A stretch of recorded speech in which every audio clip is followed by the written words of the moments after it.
Sir, माझा मुलगा मागील 5 वर्ष तबला शिकत होता. आता काही कारणास्तव शिकत नाही. वाद्य पडून आहे. काय करू? असे आपण ऐकतो बघा. लहानपणी तो खूप चांगला पेटी वाजवायचा, खूप चांगला तबला वाजवायचा.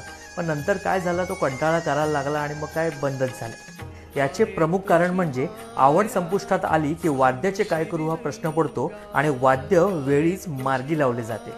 संगीत शिक्षण बंद झाले आहे ना, मग ते वाद्य का बंद करता? ते वाद्य असे ठेवा की मुलाला येता जाताही ते नजरेस पडेल आणि त्या वाद्याला हात लावण्याची इच्छा होईल.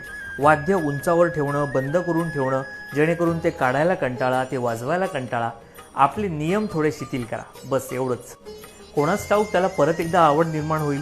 काही अपरिहायी कारणास्तव त्यांनी संगीत शिक्षण बंद जरी केले असले तरी त्या काळामध्ये तो त्या विषयाशी संलग्न तरी राहील.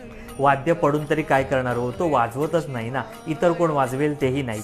अशी सबब देऊन तुमच्या घरामध्ये आणि तुमच्या मुलाच्या मेंदू आणि मनामधून त्या वाद्याची जागा मोकळी करू नका. डोळ्यातून वाहे माय चंद्रभागा, अमृताची गोडी आज आलिया अभंगा विठ्ठला.